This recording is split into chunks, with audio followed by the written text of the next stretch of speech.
bay mbokk bay dugub ñu dundee naaj bi di tàng ñuy sentu taw dee leen jàmbaar yee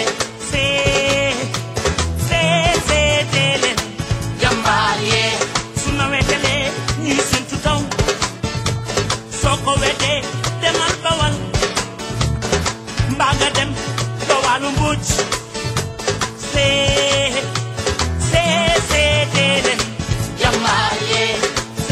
asalaamaaleykum wa rahmatullahi wa barakatuh mbokk yi nga xam ne yéen a ngi baaxoo di seetaan seen YouTube Taiba TV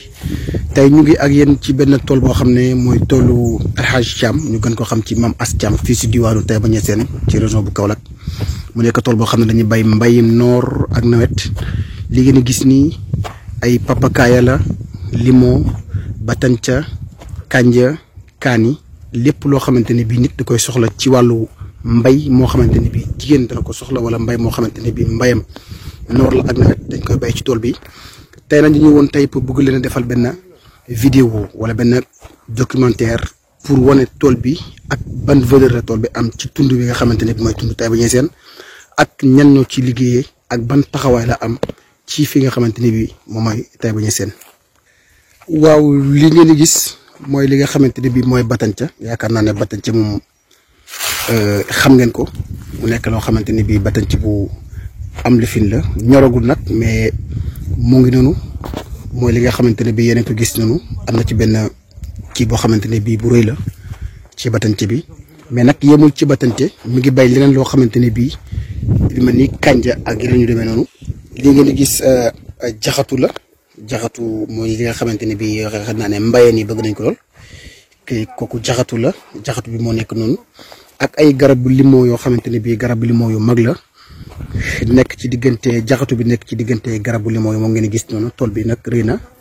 lii mooy papakaaya yi nga xamante ne bii moo nekk ci biir tool bi mu nekk tool boo xamante ne bii wax dëgg yàlla rëy na lool mais am na loo xamante ne bii mu ngi nañ ci yemul sax ci biir nawet bi yemul ci mbay moom rek waaye andi na leen loo xamante ne bii mu ci mooy bay lu mel ni dugub ak mboq ak gerte ci fi nga xamante ne bii moom mooy tool bi. xam naa ne du ñàkk ne dinañ leen wan yooyu nga xam ne mooy nekk ci biir tool bi muy dugub bi ak gerte bi ak mboq incha allah rabbi tabaraka wa taala lii ngeen di gis yi nag benn mbooy la mbooy nag mooy loo xamante ne bi bàyyiñ fa dara dañ ko bàyyi mu sax ñax bu bari dañ ko labourer def ci engrais bàyyi ko noonu moo tax ngeen gis ñax bi naat ni ñuul mais li tax mu mel ni mooy da ko def li pour lan pour jur gi nga xamante ne bi ñooy bay tool yi parce que am na jur yoo xam ne ay machine la yoo xam ne dañ koy lonk di xotti comme ni nga xamante ne baykat yi dañ comprendre li may wax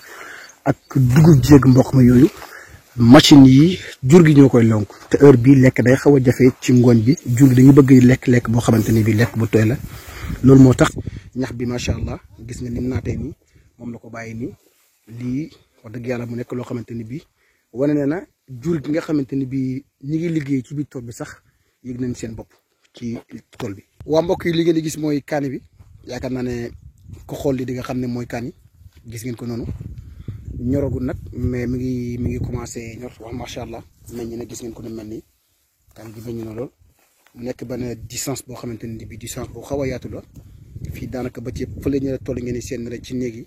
loolu yëpp ci kaani bi la bokk macha allah comme ni nga xamante ne bii moom lañ ko wax kaani bi mooy li may kaani guana wala du kaani guana bi mooy kaani guana. dañoo bëgg nga waxal ñu activité bu nekk maanaam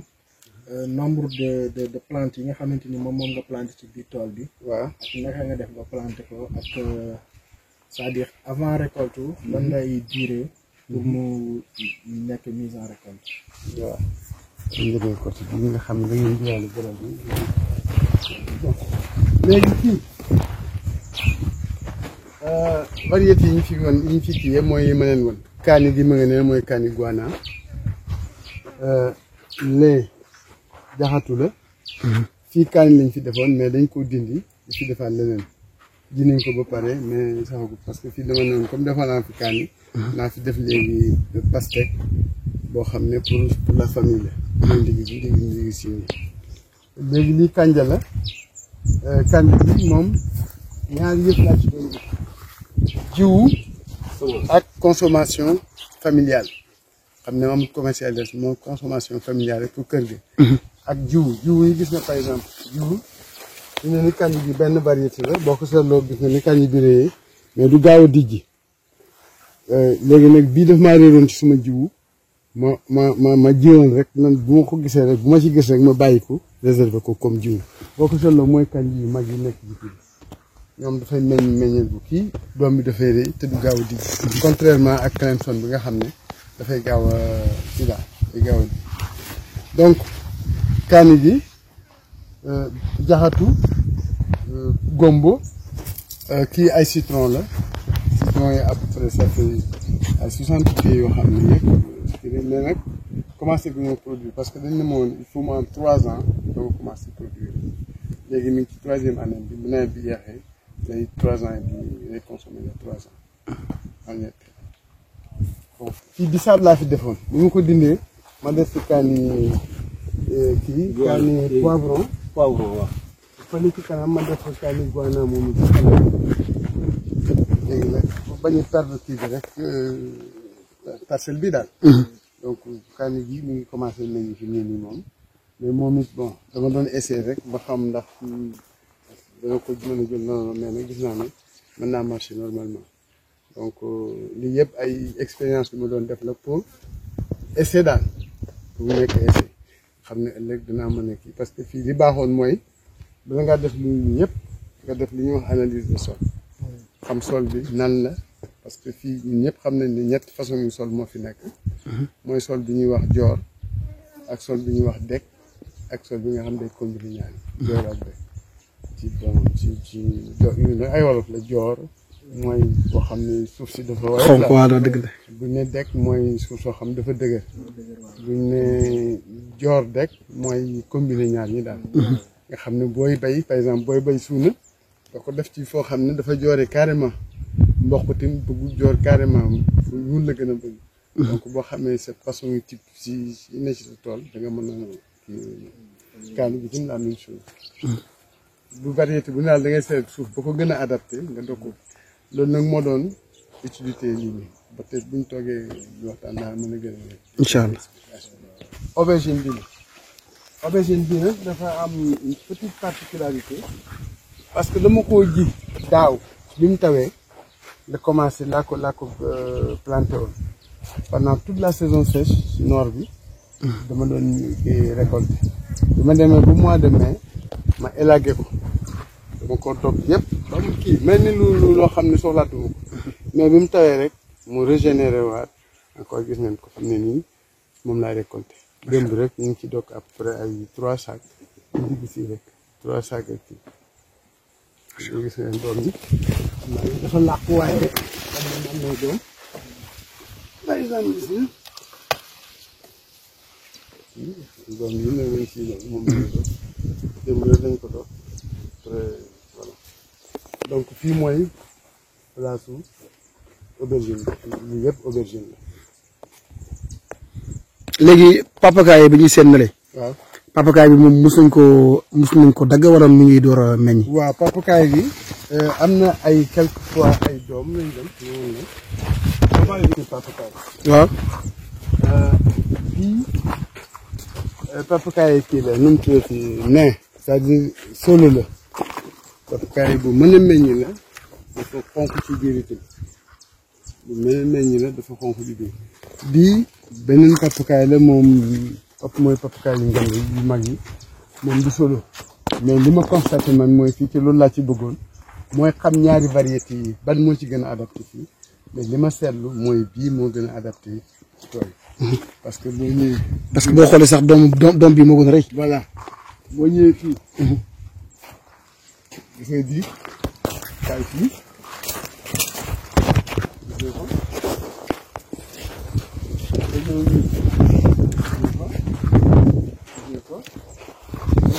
boo ko toppoon yu gàtt yi nga xam ne vraiment ils sont bien posés ñoom ñoo gën a adapté wu ci yenn papaay yi ok kooku nag leçon bu mag laa ci jël moralité bu mag laa ci jël mooy ëllëg bu ma koy ji bii laay ji bii moo fi adapté wu bi moo fi ma nekk te yaakaar naa tool yu mel nii loolu moo ci avantage c'est-à-dire nga def benn partie boo xam ne boo bëggee yokku da nga xam lan ngay yokku ak variété bi nga xam ne moo fa gën ci pour yokku parce que moo yokk fi mu ne du ma ko yokkee papaye yi yoon yi mais yii laa koy def par exemple dëgg la macha allah lii pour bañ a perdre espace aussi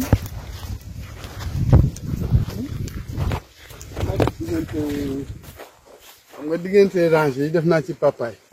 te jënaa fi nii dim xaal mais soxagul mais daani laa ko ci mais fii gis nga papaye gis nga jaxatu bi ci gën rek lañ ko dog moom it mais il faut toujours rek mu am yoo xam ne moo ci des wala ma dogal ma def ko as da ngay lekk jaxut waaw après da ngeen ci bon léegi yii mu ko def pour gagner de l'espace parce que diggante bi mu fi defutoon dara pertement lay def te day am ñax quoi te day am ñax te fu mu jaar dañ ko bay te comme léegi def naa ci lii non seulement du am ñax mais dama ciy récolter en plus te fi nii du ma ci arroser dara parce que taw bi moo ko koy kii moo koy tooyal daal moom dañ ciy denc ndox moom it en cas bu fekkee dañ koy defar réserve daal réserve ndox lañ koy def mais comme nawet la xam nga daanaka fi ne amul ci mais noor bi à tout moment day am ndox day am ndox waaw noor bi à tout moment day am ndox tardus laa bëgg fii léegi def naa fi ba kii maa ngi cherché nag une bonne variété boo xam ne contacté naa ISRA ak yooyu pour am variété boo xam ne fii laa koy def nga xam ne ëllëg naa ci am jiw parce que comme li ma leen wax man li may bay li may bay yëpp li ma ci njëkk a xalaat mooy préparer pour am ci jiw jiw boo xam ne mën naa koy xees sama bopp parce que suñ parents yi bu njëkk daawuñ jënd jiw buñ bayaa mboq ñooy denc jiw buñ bayaa suuna fa lañ ci lañu denc jiw buñ bayaa gerte ci lañu denc su ne nag moom yàlla xam doy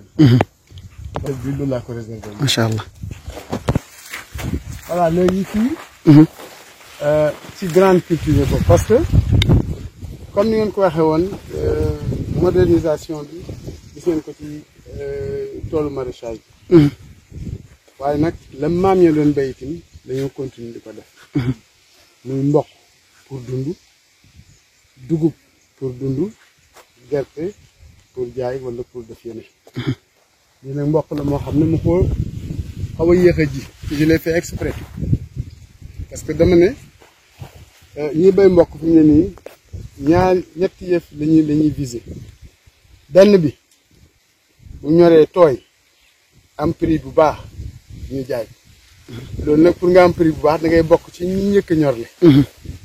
boo ca bokkut mu wow boo demee ba noor nga boj bi jaay di nga lekk boo mujjee dana fekk bu waa mboq du am boo waa yu it da nga mën a am loo jaay bu tooy dañu des nga bàyyi ko pour suuf donc hectare bi ma def fii programme boobu laa ci c'est-à-dire mu mujj ci mboq yi nga xam ne dina am partie boo xam ne dinaa ko mën a jaay tooy am partie boo xam ne dinaa ko mën a nekk ci macha allah mooy kii macha allah li mooy suuna si moom ça fait 2 hectares minutes alhamdulilah dugub ji moo nekk nii te maa ngi ko bëgg rek gis nga xam nga tool li tax ba bu set nga war a seet gis nga fii nii damaa constaté ne dafa am sax yu nekk fii gis nga ni ñuy def kii di bënn affaire yi dama ko war a pompe léegi nag dama war a am un ingénieur boo xam ne moom laay woo ñu jox ma yi nga xam ne moom laa si war a def pour pompe waaw gis nañ ko sel nañ ne dafa am ay sax yoo xam ne ñu ci kaw gàncax rek dañuy lekk mbakkan yi te boobaa du ko màgg te bon donc yooyu yëpp mat a attirer attention woon aléa yi nga xam ne yëpp mën war nañ ko am si ñun parce que nañuy am problème fële attaque noonu lañ koy amee fii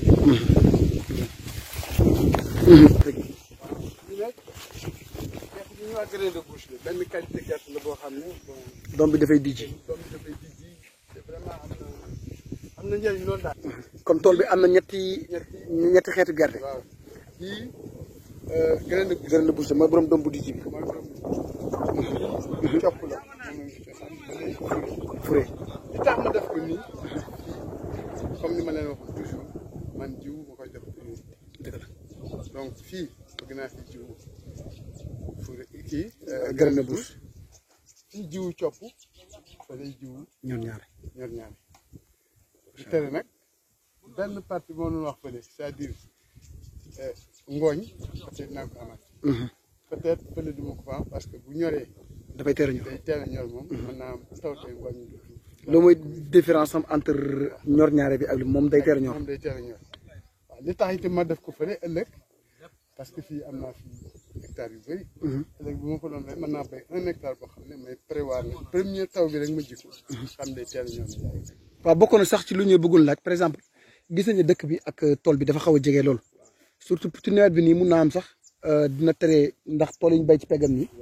waaye bu ñu demee ba ci noor bi nga xamante ne moom rek moo fi am gàncax gu bees nooy dundee ak jur gi ak yooyu. coono rek parce que fii dañ koy ñàkk dañ waaye mënuñ ci dara fii nii daal li ma décidé mooy may def grillage mu wër au moins ma am 3 hectares yoo xam ne lépp protégé naa ko parce que non seulement lii liñ parlé bu ñoom duñ ko rek mais gis nga fi ne nii bu nawetee bu nooree kon nag yi dañuy wër tool yi mel ni ay tan yoo xam ne dañoo gis mbedd dëgg la waaye mënuñoo dugg ndax grillage dëgg la parce que moom gàncax gu verte gi ñu gis ci biir gàncax gu verte gi ñu day tax ñu bëgg a dugg waaw fii moom bu nooree moom daanaka pour nga xam fii si dem da nga def fi ñaari nit ki toog fii ki toog fii nga xam ne ñoom ñooy dàq kii dëgg la te boobaa bëy yi ak nit ñi lay dox dëgg nit ñi moom xam nga neexut ak dëgg la dañ ne boo amee gétt ak nag koy sàmm benn yar lay yore waaye bu fekkee ay nit la kenn ku ne da nga ko wutal aw yar asalaamaaleykum wa rahmatullah mbokk yi ñu sitaan ñu tey comme niñ ko baaxoon defee tey ci tool bi nga xamante ne bii moom lañ doon jël démb benn vidéo tey ñu toog ki nga xamante ne bii moom moo yor tool bi ñu gën koo xam ci El Hadj Thiam fii ci diwaan Taïba Niassène avant tout d'abord dañ koy bàyyi mu présenté wu bu paree ñu door koo laaj li nga xamante ne bii moom lañ ko bëgg a laaj ci wàllu tool bi. أعوذ بالله من الشيطان الرجيم بسم الله الرحمن الرحيم السلام عليكم ورحمة الله تعالى وبركاته الحمد لله ما يسانت يالا di julli ci yonent bi sallallahu alayhi wa sallam di leen nuyu yéen ñi nga xam ne yéen aan initiative bi ñëw def benn reporter ci tool bi ñu ngi leen di gërëm maa ngi leen di gërëm di leen sant bu baax a baax a baax comme ni nga ko waxee présentation bi du mën a gudd ndaxte jamono ji mayewu ko temps bi dafa xat waaye dina brosser tuuti rek présentation yi nga xam ne mooy initiateur projet muy man ak tool bi man maa ngi juddoo Taïba Niassène fii la sama papa juddoo fii la sama yaay juddoo yaay mi ngi juddoo Niassène waaye sama papa fii la juddoo man ma juddoo fii laa duggee école en 1962 octobre 1962 fii laa defee sama entrée en 6e en octobre 1968 entrée en 6e nag at moomu octobre lañ ko def parce que 68 dafa amoon grève bu am solo ci Sénégal ba examen entrée en 6e ñu reporté ko def ko octobre donc octobre 68 lañ laa am suma entrée en 6e ak suma certificat d'études primaires gannaaw loolu lañ ma affecté Saint-Louis au lycée Charles de Gaulle de Saint-Louis foofu laa defee suma 6e suma terminal série C acte C laa am foofu en 1975 ma jógee foofu dem université de Dakar def maths physique foofu laa amee suma maîtrise d'abord fi laa amee suma BS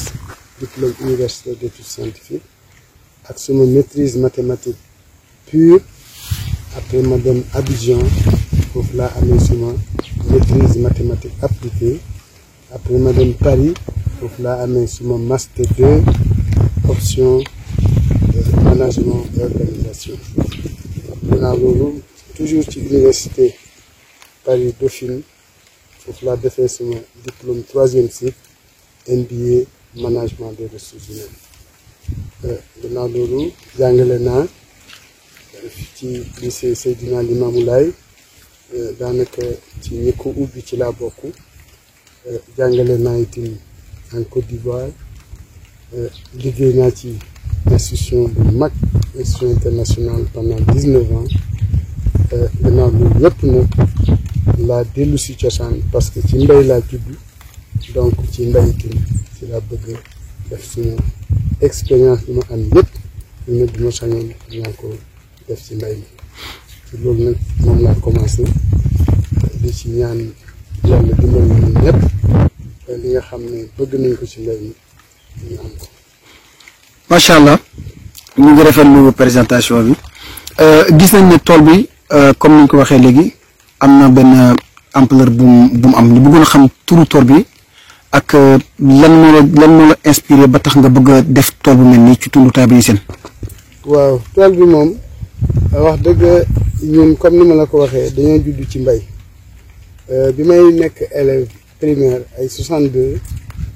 dafa am Baye Niass dafa amoon tool bu mag fii nii tool bi ba tey sax mu ngi dund avant mooy juddu sax tool boobu def nañu fi parce que tool bi mi ngi yaatoo 605 hectares te lépp titre foncier la te Baye Niass moo ko defee li nga xam ne mooy tool bii dama doon barkeelu ci tool booba ba tuddee ko GIE Kër Ayra nag dëkk la boo xam ne ñu ngi ci biir tool Baye buñ ne bi tool bi sax ñu ngi wax tool Baye Kër Ayra lañ daa wax loolu moo tax may sama tool bii ma tuddee ko Kër Ayra parce que Kër Ayra gu tool boobu avant may juddu am na te ba fi mu nekk nii ñu ngi ciy njëriñ lu am solo may ñaan yàlla tim nag kii ni lu tooma am loolu moo tax ñu tuddee ko Kër Ayra GIE bi nag mooy ndeyu nekk en même temps papaay ferme bii ñu toog ferme bii ferme naataange la ferme naataange boo xam ne maraîchage rek laa ciy def waaye terewul nag maa ngi def fii ci boo génnee ferme bi maa ngi def les grandes cultures comme par exemple l'arachide maa ngi def itam le mil maa ngi def itam le maïs ñetti mbay yooyu moom wax dëgg maa ngi ci kii parce que mooy dund bi te bu fekkee dañuy wax ne autosuffisance alimentaire lañ bëgg boo demee ci maraîchage bi rek du mat waaye boo yemee ci maraîchage bi rek itam du mat il faut nga combiner les grandes cultures ak maraîchage bi pour nga mën a am sa autosuffisance alimentaire. macha allah léegi ñu bëggoon a xam par exemple suuf su nekk am na lu mu mën a bay. te fii suuf si Saloum la des fois dafay am suuf su xonq wala suuf su ñuul ñu bëggoon a xam ne yenn genre meññet la ñuy bay ci tool bi ak suuf si yenn genre meññet la gën a mën a nangu. dëgg la suuf en fonction ca nam mel la mën a indil li nga soxla par exemple fekkee suuf sa soo xam ne gerte la gën a nangu bu fekkee def nga fa leneen loo xam ne du gerte mën na laa indil ay problème loolu moo tax mbay ak loo ci mën di dégg am suuf si lu am solo la tubaab di ko wax analyse de sol analyse de sol bi lu am solo la fii nag façon suuf yi ñu fi am ñett la mooy bi ñuy wax joor ak bi ñuy wax deg ak ñaar yi nga xam ne ak bi nga xam ne day combiner ñaar yi deg ak joor deg wala joor wala deg ak joor yooyu yëpp dafa am bu nekk daf ci am boo xam ne moom mooy gën ci mbay ba nga fay def par exemple bu dee gerte boo ko defee ci joor wax dëgg ci la gënee bu dee mboq wala dugub boo ko defee ci fu dekk fu ñuul foofu moom it fa la gënee wala ñaari combination bu ci ne rek dafa am loo xam ne moo ko tax a jóg ba tax na boo amee suuf xam partie bu nekk lañ ko war a def lu am solo la mais fii daal ci gàttal daal ñetti tibb suuf moo fi am mooy joor dekk ak combinaison bi dekk joor. macha allah gis nañ vidéo yi nga xamante ne bi ñun jot nañ ko jël démb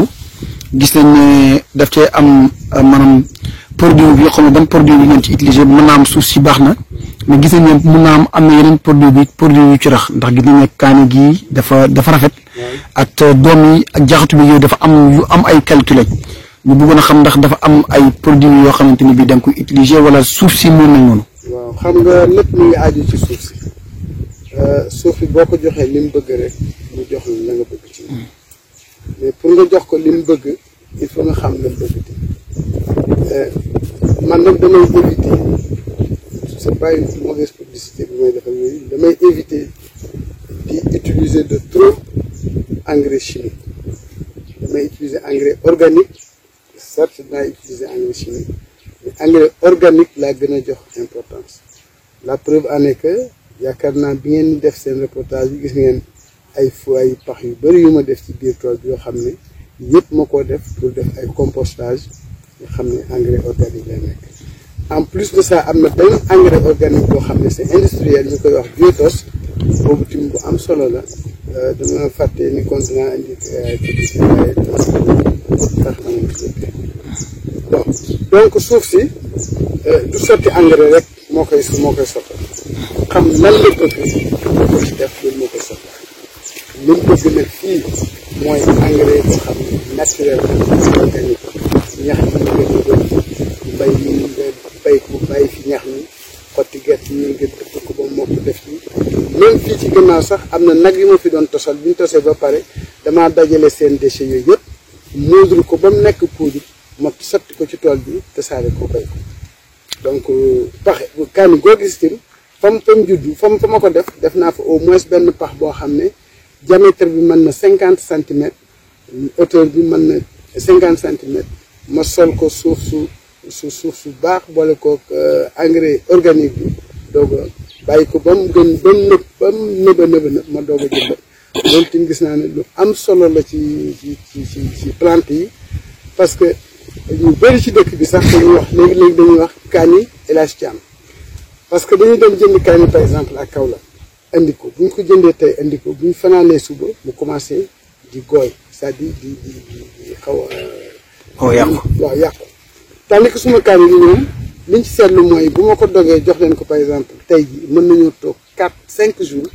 am benn changement danañ may laaj sax lan laa ci def maa leen def mu ci dara lu ñu bay ko tànn fi ñu koy def et cetera te loolu yaakaar naa ne li ñuy utiliser c'est-à-dire ni ñuy utiliser suuf si liñ ciy def ak xam li nga xam ne moom la plante yi soxla moo tax ñu mën a am. ku xool tool bi dina gis ne tool bi ñu mbayam noor la ak nawet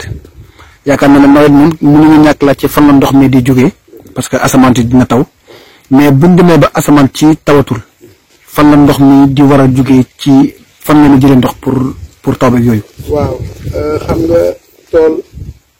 ak bu mu mën di doon wala mbay ak bu mu mën di doon waxoon naa ko keroog fii bi fi directrice coopération italienne ñëwee ma ne ko production agricole ñett yëf mooy li nga xam ne ñoo ko taawoo benn bi mooy suuf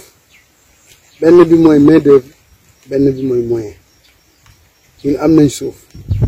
am nañ main d'œuvre moyen moo doon suñu problème dimbale ngeen ñu ci moyen bon fi mu ne nii liggéey moo des bon ba tax na question boobu nga laajte di laaj ne lan nga wax keeti mooy gis nañ ne ndox. waaw ndox ndox war a jógee ci moyen la parce que mooy ndox mi mooy clôture yi mooy bâtiment yi mooy installation hydraulique yi et cetera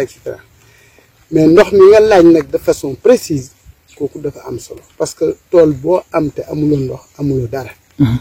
moo tax am nañ fi ñetti source ndox bi njëkk mooy bi nga xam ne mooy taw bi mooy nawet bi boobu mooy ndox gratuit bi boobu moo amul dara lu ñu fay am nañ beneen boo xam ne PAIS moo ñu ko fi installé programme agricole du Sénégal moo ñu ko fi ci defal mu ngi teen bi profondeur bi ça fait 46 mètres 47 mètres ensuite am na équipement solaire énergie solaire moo koy actionné am na installation hydraulique c'est-à-dire goutte à goutte yi am na fi donc kooku mooy deuxième kii ndox bi source ndox bi c'est-à-dire ndoxu teen bi am na beneen source ndox boo xam ne ñu ko jëlee ci forage bu Taïba Niassène def canalisation ba mu dugg ci tool bi kooku mooy troisième source bu ngeen gisee ne ñu def 3 sources ndox yooyu dafa am importance parce que il suffit par exemple ñu basé woon ci taw bi rek bés bu taw bi arrêté rek li ñuy def yëpp dafay arrêté donc war nañu xam di ko pallier loolu moo tax ñu defoon teen bi mais teen bi tim comme énergie solaire la mën naa am bés comme tey jii naaj amul bu boobaa boo bëggee ndox itam doo ko am bu boobaa nag tawut amuñ teen bi il faut ñu am ndox sinon li nga xam ne jëriñ ko wala ñu koy toppatoo dinañ am problème kooku moo tax ñu utiliser troisième source bi nga xam ne mooy forage yu Taïba bi ñu def une canalisation directe def fi robinet boo xam ne ñaar ñooyu yëpp bu fekkee am na ci seen absence totale ñoom ñaar ñu utiliser bële en attendant ñu régler le problème. macha allah beneen question bi mooy gis nañ ne tool bi maanaam rëyaay bi ak tundu Taïba Niassène rëyul benn rëy bi te gis ni tool bi macha allah tool na moo xamante ni bii li ci nekk ci meññet maanaam ëpp na tund bi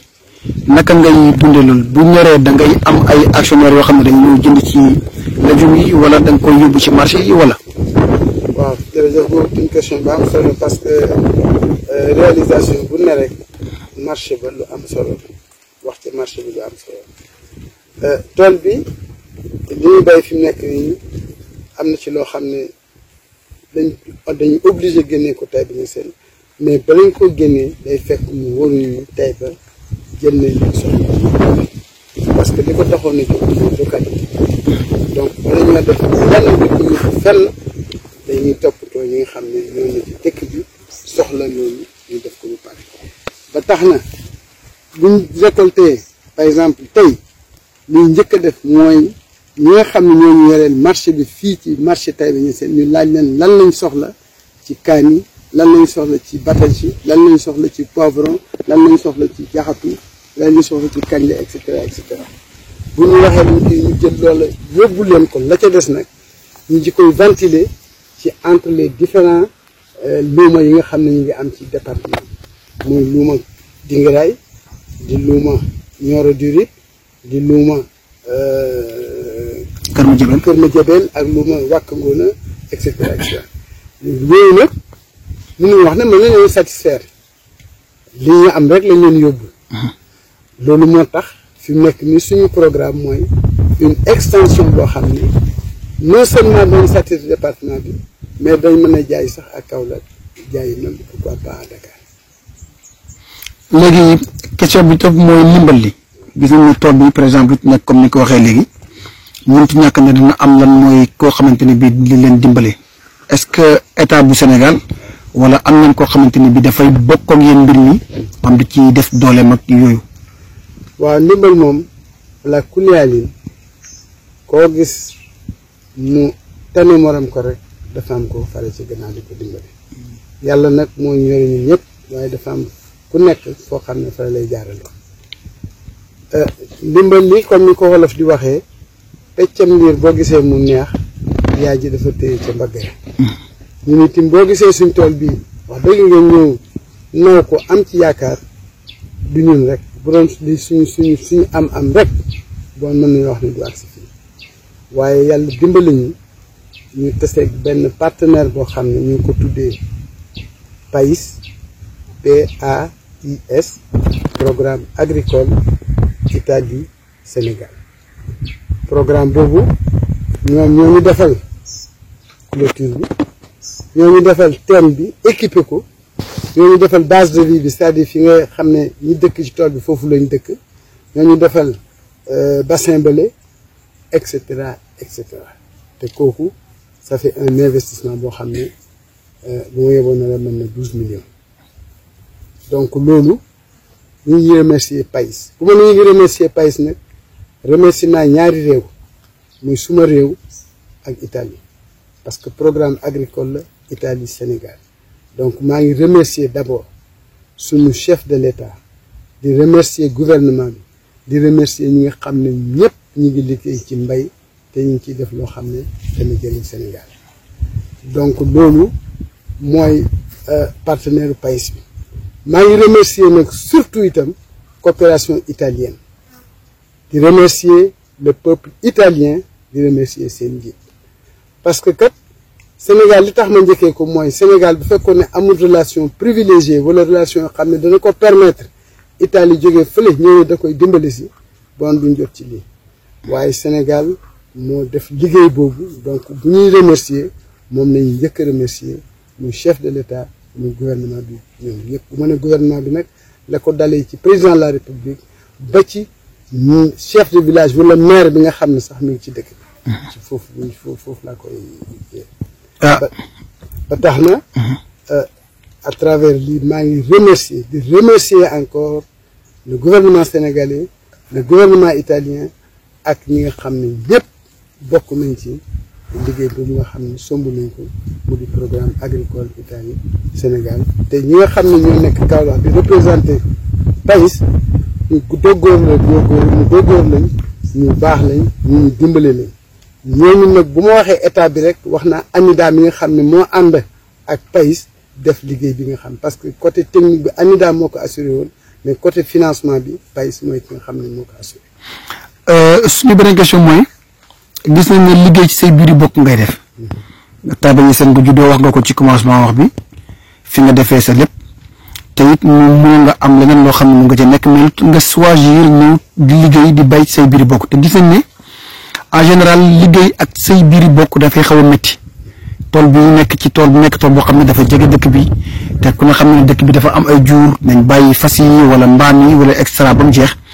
naka ngay dundee loolu ak tamit ndax doo am problème ak bokk gi wala yooyu. waaw loolu moom ma ci sant yàlla bu baax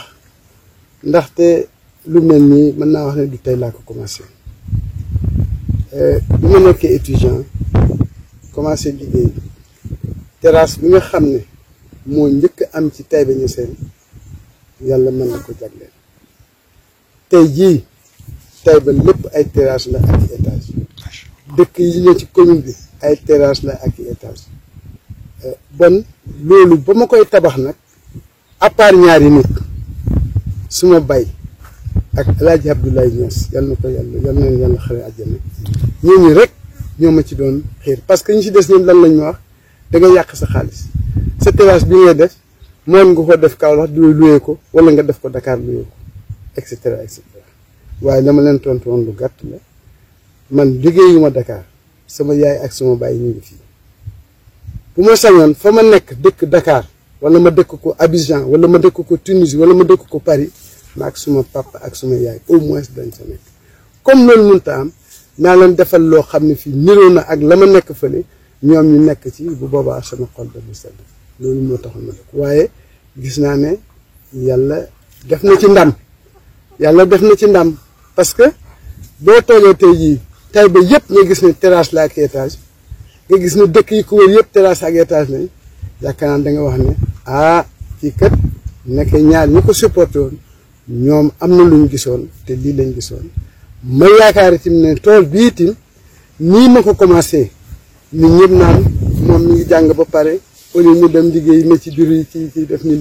mu ne ci xàll bi naaju tàng wi et cetera may ñaan yàlla moom na terrasse boobu meloon tool bi mel ko ci dëkk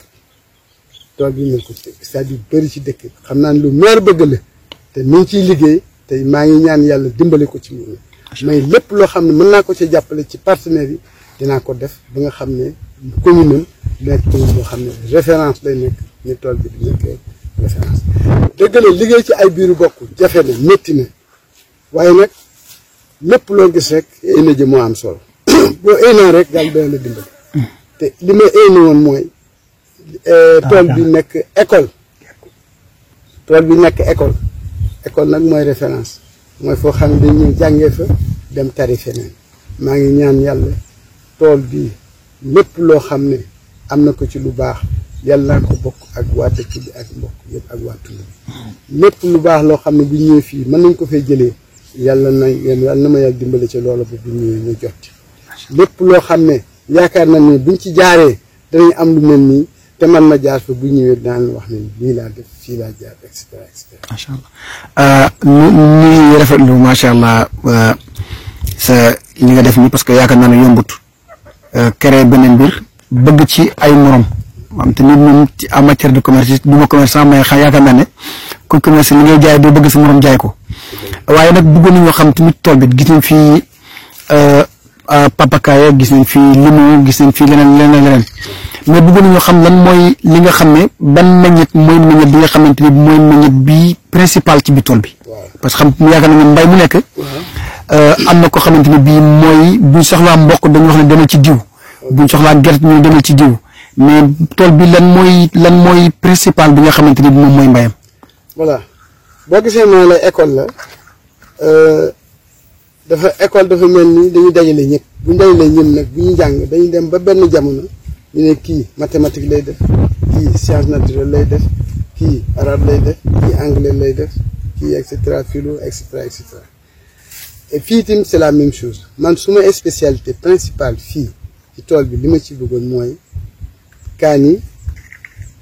ak papaye ñoom ak limon moom laa bëggoon def comme spécialité waaye nag tronc commun dafa baax tronc commun mooy nga boole ci aubergine boole ci jaxatu boole ci lépp te nga fexe nag la nga choisir ne mooy sa kii principal nga fexe li ci des mel noonu ba nga xam ne ki nga xam ne ñëw na fii te moom aubergine la bëgg a def ëllëg ci toolam mu mën a jëlee fii loo xam ne dana ko jëriñ foofu man kaani gi ak papaye ak ji loolu man lay jëriñ fii waaye bu ma sañoon yi ci des itam ni yooyu dama jëriñee fii danañ ko jëriñoo fii nii ba tax na fii maa ngi fii bay kaani maa ngi guana maa ngi bay poivron maa ngi bay jaxatu maa ngi bay kanja maa ngi bay batanchi aubergine maa ngi fi def naaje maa ngi def arboriculture maa ngi def papaye maa ngi def limon maa ngi def mango fii mais bu ma sañoon fruit boo xam ne ñu ngi koy lekk ci tund wala ci Sénégal dina am ci tool yi nga xam ne maa ngi koy def waaye nag lu nekk dafa laaj commencé fenn di évoluer dëgg la lépp nit mënu koo def waaye def lu bëri bokk na ci yaakaar naa ne mébét bu am solo la. macha allah ñu ngi yaakaar naa ne ñu ngi war a jëm ci li nga xamante ni mooy suñu njolaxtaanu question bu nekkee ne am nga leneen loo xamante ne bii bëgg nga koo yokk ci loo xamante ne bii laaj nañ la ko waaye li nga bëgg laa leen mooy njort nañ ne tool bu mel nii war na mën a am ay emploi yaakaar naa ne war nga am ay emploi yoo xamante ne bii surtout bu meññet mi macha allah xaw naa bëri buñ tollee ci heure dagg kon njort naa ne dina am na ñoo xamante ne bii ñoo ko war a dagg et gis nañ fi ay bâtiment te bâtiment yi yaakaar naa ne dina am ay gardien ak yooyu yaakaar naa ne loolu tamit bu ñu ko mënoon a leeralal ba nit ñi xam ni muy doxee dina am solo lool. voilà loolu moom question bu am solo la parce que lu nekk rek dafay am finalité tool bi mooy yéen ñi toog ñi yëpp ay xale yu kii jógee fii dugg ci gaal dem Italie di liggéey dafa fekk fii amu fi dara lu mu jàpp dafa yemale dund ak dee kooku nag yaakaar naa ne loo xam ne yaakaar nañ ne buñ ko defee mu mën leen a jëriñ kooku waruñ ci am benn tayal ba tax na premier objectif bi mooy man li ma bëggoon boo gisee sax au départ ma def sama présentation brièvement wax sama jaar-jaar yooyu de façon très brève dama bëggoon a woon ci lii ngeen ma laaj rek wan xale yi ne leen jàng moom la war a njëkk a def parce que xale bu fekkee dafa nekk xale nga def ko or bu màggee bant lay nekk boo ko defee bant bu nekkee xale c'est-à-dire nga yar ko jàngaloo ko bu màggee or lay nekk bu nekkee loolu ba pare nag danga ko war a dimbale valoriser ko lam am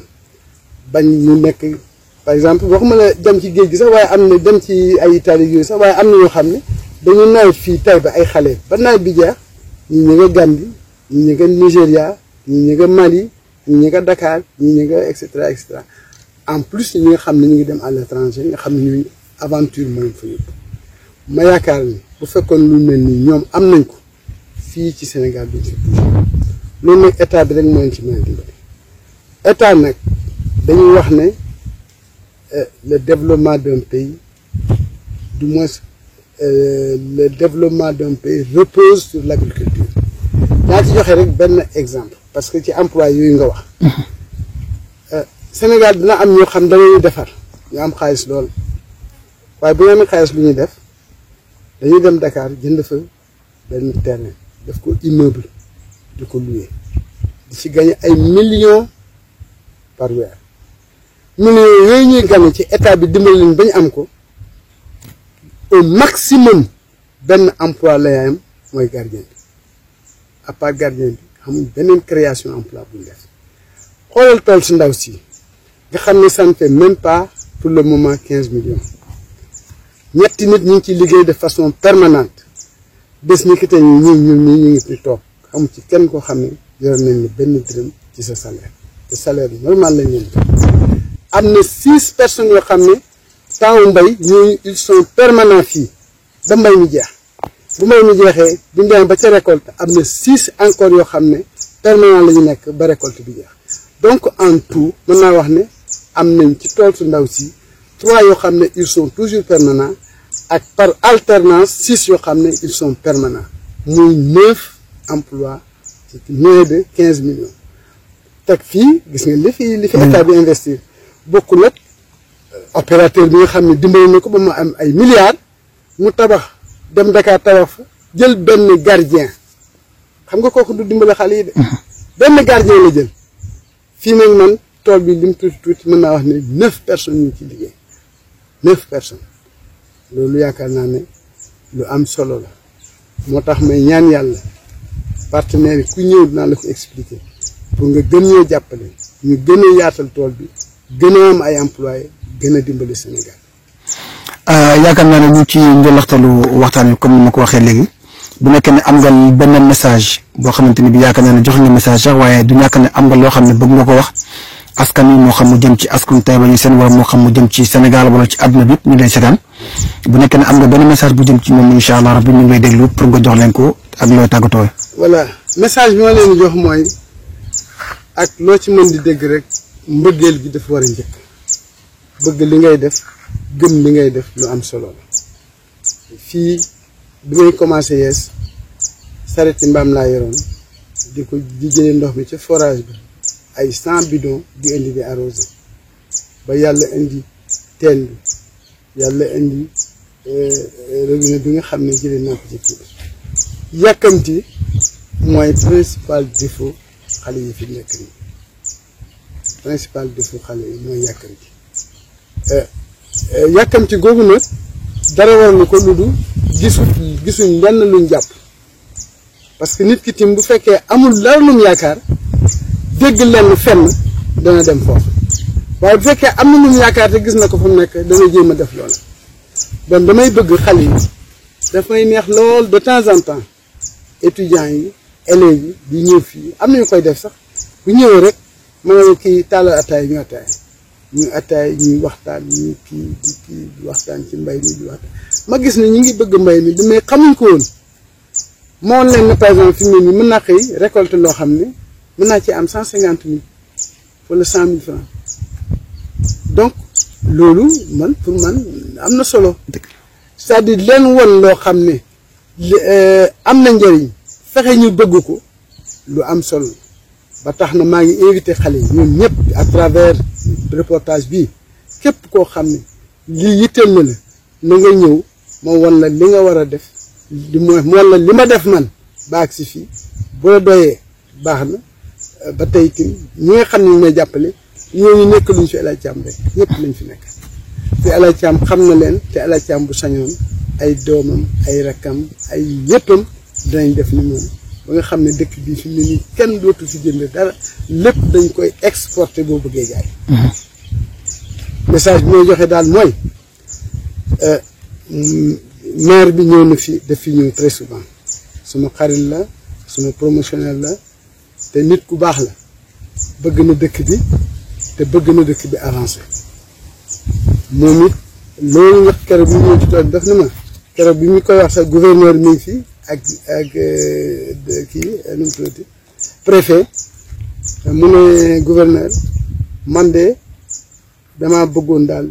tool bi mel nii ngeen jàppale ñu ba mu bëri ci commune bi su préfet gouverneur xool ma ne ko loolu nag pour mu am ci yéen lay dépendre ma ne ko xam nga man am naa teen maa ngi def benn kii waaye teen bi ñi ma jege sax mënuñ fi utiliser solution bi mooy ngeen def benn forage bu mag fii teel yi ma wër nii yëpp ku nekk xëcc ci def tool bi mel nii bu boobaa tool yi danañ multiplier gouverneur daal dina adjoint bi noté loolu Thiam wax parce que li mu wax dafa am solo moom am na tool teen am na ndox waaye fàttewul ñu ci des donc noté loolu ca nañ ci liggéey. macha allah loolu nekk lu rafet. te loolu man xam naa ne am na ñoo xam ne par nañ pour dimbale nit ñi te am na ci waxuma ne xam naa ñëpp di waaye am na ci ñu bëri ñu ma xam payis yi bëkki démb boo njaay dañ maa oo ba maa ngi Kaolack SDR bi moom ma oo monsieur Mignane moom it ku baax la parce que moom day ñëw fii ci tool bi moom daal alhamdulilah ñoom ñëpp ñooy ñëw daal day ñëw ci tool bi yow daf maa oo ba maa ngi Kaolack mu ne ma élage mi mu ne ma payis am na luñ ma jox loo xam ne ci ñun lañ ko jaarale am nga fi 2 tonnes engrais ak urée ma ne ko ñaata laa war a joxe foofu mu ne ma oto bi ko war a jël fi rek ngay fay saako bi ci la bokk. xam nga loolu. lu am solo lu am solo bu fekkoon ne am nañu am tool yu mel nii tey jii ci xale yi nekk fii moom loolu mën a am nañ tool yu engrais ñooñu moo leen recensé kenn ku ne daan la jox benn saako engrais au moins pour encourager la ci li nga nekk. macha allah parce que jënd ko farewuma ci dañu ko jox pour communauté pour man ak ñi nga xam ne mën naa leen ci dugg. macha allah. donc loolu maa ngi li may sama dernier kii daal mooy. maa ngi remercier bu baax état bi di ko ñaan nag mu gën a góorgóorlu ci dimbale xale yi moom mën naa dimbale xale waaye mën naa am léeg-léeg dana xaw a réere nan la war a dimbalee xale yi ñi nga xam ne ñu ngi ci terrain bi nag ñooñu bu leen boolee xale yi mën nañoo dimbale xale yi parce que li xale yi jàng nañ ko li xale yi liñ liggéey xale yi liggéeyuñ ko fii ñu toll loolu la xale yi bëgg donc ñooñu mën nañoo déggoo mën nañoo ànd mën nañoo dimbalante googu daal laa bëgg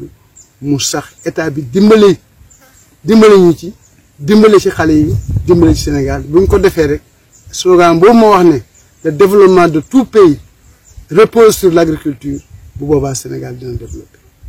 macha allah jërëjëf ñu ngi lay sant bu baax te la gërëm ku déggee ni nga waxee rek xam ne wax dëgg yàlla mbir mi bëgg nga ko te yéen a ngeen ñëpp tamit réussir ci kon yaakaar naa ne ku leen dimbale dina def li nga xamante ne bii def na lu war def macha allah waxtaan wi neex na kon ñu ngi tàggatoo ak yéen fii ba ne incha allah rabbi tabaraka wa taala. jërëjëf maa ngi leen di sant di leen gërëm. macha allah asalaamaaleykum wa rahmatullah. di ñaan yàlla mu may ñu teewee yu bëri jàmm yàgg fi te ñun ñëpp ñu fekkee ko. wasalaam. jàmbaari tur ñaangoo baykat bay mbokk bay dugub ñu dundee naaj bi di tàng ñuy sentu taw dee leen jàmbaar yee dee leen jàmbaar yee su nawetalee ñuy sentu taw soo ko wetee demal bawal mbaa nga dem Walu mbuuj